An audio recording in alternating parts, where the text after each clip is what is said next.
feels so good to finally have this like setup again. I feel like it's been forever. And today we're making jeans. Lately whenever I say jeans, I like think of like this one TikTok video that I've actually never seen, but like we reference it all the time in my household because my brother saw it once and we haven't been able to find it since. But some girl, she gets like attacked by a bird I think first, and then she's like, I'm wearing jeans, and now I always hear that. But anyway, I've been really needing some more pairs of pants for winter because I honestly don't like winter, and I feel like a large part of that is like I don't have like the proper clothes to wear that I also like. So I have quite a few pants projects planned out, and I thought I would finally start tackling them. And the first of which is I'm going to be making a white pair of jeans because all I have right now is a light blue pair of jeans. So I could really use some more pairs. And I'm going for like a straight leg to wide leg kind of style of jeans. And I'm also going to try to make a pattern for this pair so it's a little easier for you guys to follow. Because honestly, sewing pants isn't all too hard, but getting the fit is like definitely the most difficult part, at least for me. And for the fabric, I bought 2 yards of this white denim from Joann's, but like any kind of denim really works. You just don't want it like too thin or too thick, because when it's too thin, it's like it doesn't work very well for jeans, obviously. And then when it's too thick, it's really, really difficult to work with. So you want just a really nice in between that is going to be warm enough for winter, but is still really easy to work with. And now I think we should start cutting it up. When I make pants, I usually end up cutting all of my pattern pieces really big and kind of adjusting them down to my size as I go. But with this pair, I actually decided to like kind of test myself and really go for the measurements, and they actually turned out like perfectly. So with this pair, I actually didn't end up doing any adjusting. So you guys can use these measurements if you want to, but like I said, I'm also going to try to get a pattern up. But anyway, this is the back piece of the pants, and I just folded it up so you guys can see the whole piece. And we're going to cut 2 of these out of our denim. And then this is the front piece, and the part on the top left is for the fly, and then the cutout on the bottom left is for the pocket. And again, we're cutting 2 of these. But for this little pocket section, basically the way you're going to make the pockets is basically we're going to take that cutout and make a square piece that has that same exact cutout shape out of a lining fabric that's quite a bit thinner than denim. And then we're going to take a little denim piece that kind of finishes that edge that we cut out, but goes a little bit farther down on these pockets so we have some overlap. And then the last piece for the pockets is another square piece that has a very similar cutout, but this one is going to overlap slightly with the denim piece, so it should be a little bit wider than the first cutout. And I'm going to show you guys the measurements for all of these pieces, but honestly, you can just cut out your square and then, trace out all of the pieces like I said, because they don't have to be perfect for the pockets. But I wanted to give you guys the measurements so you have an idea of what the shape should look like. And those 2 kind of square pieces are the only time we're going to be using a lining fabric. The next pieces here are the waist piece on the top, a little fly panel on the right, and then the back pockets on the left. And this is the last piece, and this is basically just a long scrap piece that I'm saving because we're going to use it to make belt loops later. Now we have all of our pieces cut. And with jeans, there's typically some like decorative top stitching along it. And because these are white, instead of just using a white thread, I'm going to be using this kind of beigey thread to give it a little bit more detail. But you could even switch this out for like a red or a blue or something fun to make it have a little bit more pop. And the first pieces we're going to be working with are the pocket pieces and the front pieces. I'm also just now realizing I'm working with white fabric on a white background. Okay, I put down a tablecloth for a bit more contrast, and now I'm going to take the front pieces and lay them out pretty side up, and then I'm going to take the pocket that has the same exact curve as the front piece does, pin these together, and stitch around that edge.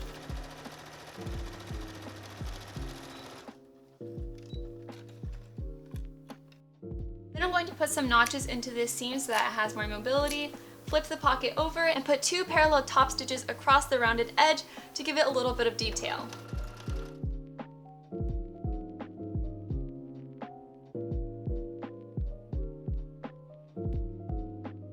And while I'm at my machine, I'm going to take this small denim piece and serge across this curved edge here. If you don't have a serger though, you could of course do a zigzag stitch.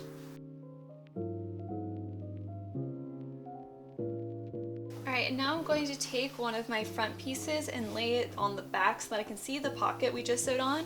And then I'm going to take our small pocket piece and lay this over top of it so that we get the finished shape here. And then I'm going to take the last little pocket lining piece and lay this down on top of the other square pocket so that these line up nicely. And then I'm going to pin the lining layer to the little denim part. And then I'm just going to top stitch it around this edge here. And then I'm going to take the little piece we just made and lay it down on top of the other pocket that's already sewn in.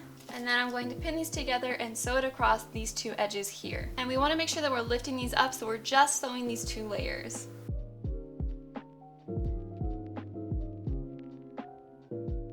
Then the last thing to do on the pockets is just to add a basting stitch down the side and top to hold it in place.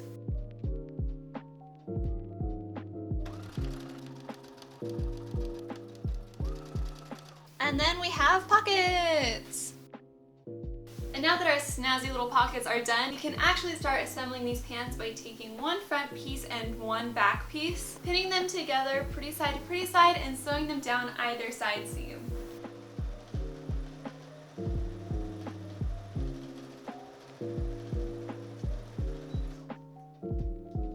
And now that these have been sewn, I'm going to take either pant leg and I'm going to turn one of them right side out.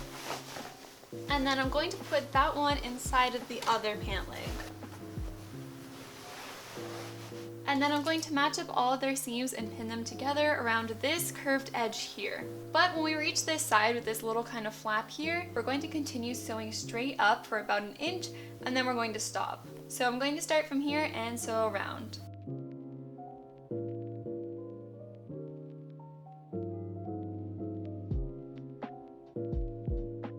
And then we can turn these right side out, and we are sort of almost starting to have pants. And from where we stopped sewing on that seam, I'm going to change my stitch to a basting stitch and stitch straight up that seam. Now it's time to start working on the fly. So I flipped my pants inside out and just laid them out flat.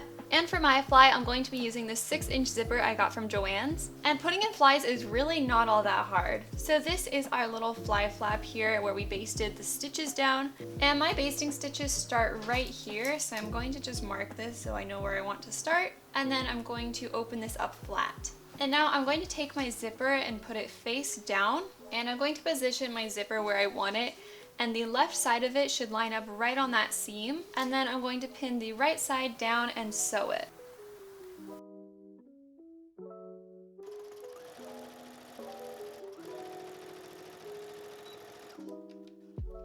And now from here, I'm going to lift up our zipper and fold it over to the other side of the fly. Get this nice and flat, and then pin and sew the left side down.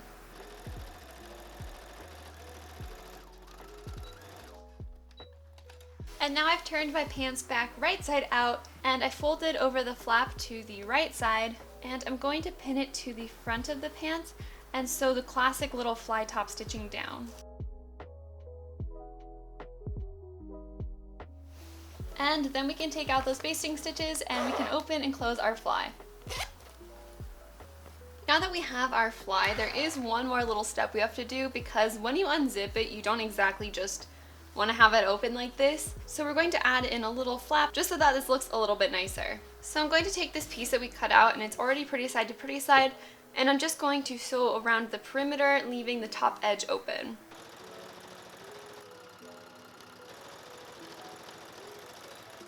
Then I'm going to clip around its edges and turn it right side out. And now I'm going to top stitch around its edge just to make it really nice and flat before stitching it on to the left side of our fly.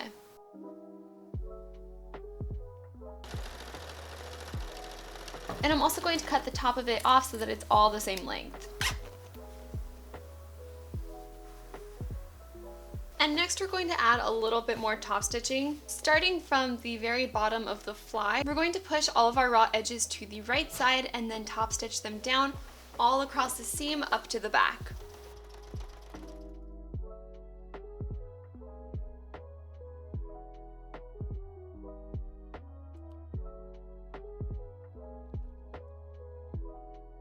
Our jeans are looking really nice, and I'm really into this like top stitching with the white fabric. And now that the fly is done, we're going to work on the waistband next. And instead of just having our waistband be a flat piece of fabric all the way around, we wanted to hug our waist a little bit nicer, so we're actually going to sew a few seams into it to make it kind of a diagonal. So I'm going to lay out the waist of our pants, And then I'm going to bring over our waistband and I'm going to basically mark out where the side seams hit on the waistband. And then where the side seams hit, I'm going to fold the waist this way right at that pin where the side seam was. And so we're basically going to sew a zigzag stitch where it goes in at the center and then comes back out at the sides. And so you're going to start down here, go up for about 1/2 inch, bring it down until we reach the center, go back up and then bring it down again. And I'm going to sew that the exact same way on the other side seam mark. And then we can fold this back up into a waistband, so we're going to fold it in half and then fold these little seams up where we went back out, and it's going to fit our waist so much nicer. And now I pinned our side seam to the side seam of the pants, and again we're going to kind of measure out where we need the end of the waist to be. So I'm going to just hold these together, pin where it hits the end, and then I'm going to fold this piece in half, and then this time sew a straight stitch across this edge. And I'm going to do the same thing on the other side. And then I'm going to finish pinning the waistband all around the skirt by folding it in half, folding up the 2 bottom edges, and pinning those around the waist.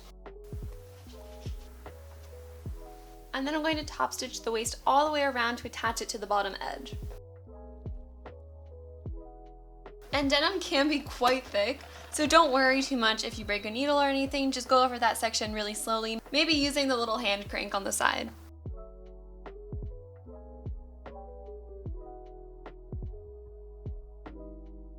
We have our waistband now, and I'm going to finish up the closure here by adding on a button.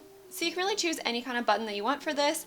I found this little one that I had left over, and this one you actually nail into the fabric instead of sewing it on. But any kind of button would really work for this. So on the right side of the waistband is where the buttonhole is going to go, and then we're going to attach the button to the left side. So on the right, I'm going to just go ahead and make my buttonhole starting about 1/2 inch in.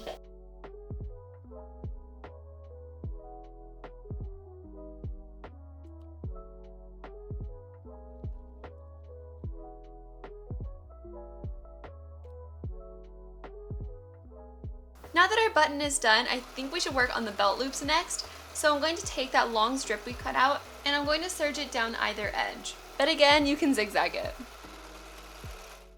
And now my strip is measuring about 3 centimeters wide, and I'm going to turn it over to the back, and I'm going to basically fold over one edge, stitch down it all the way across, and then fold over the other edge and again stitch across it.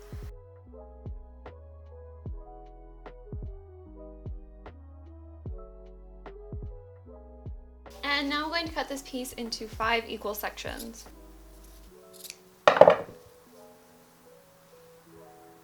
And we're going to start top stitching them down onto the waist, but the placement for them is going to be on the inside of the pockets here, towards the back side of the side seams, and down the center of the back.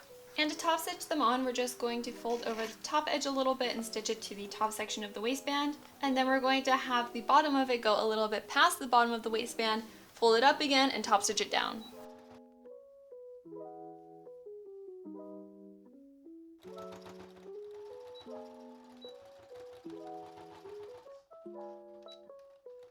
The waist is finally done on the pants, which is honestly probably one of the hardest parts to finish. And now we have to add the pockets to the back. And here are my pockets, so I'm just going to fold over the top edge twice and put a little hem across it so we have the finished edge, and then I'm going to take them to the iron. And at the iron, we're going to turn in all of the remaining raw edges and press them down nice and flat so it makes it easy to top stitch. And then you're going to want to try on your jeans and pin your pockets to where you want them. And I have my pockets all pinned out. And again, I'm going to put 2 parallel top stitches all across the edges of these pockets except for where our hand goes, obviously, to hold them in place.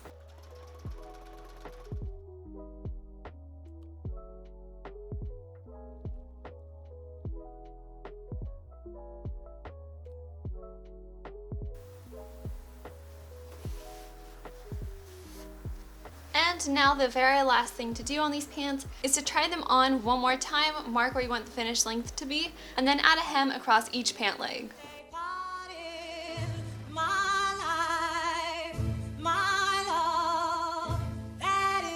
And here are the finished pants.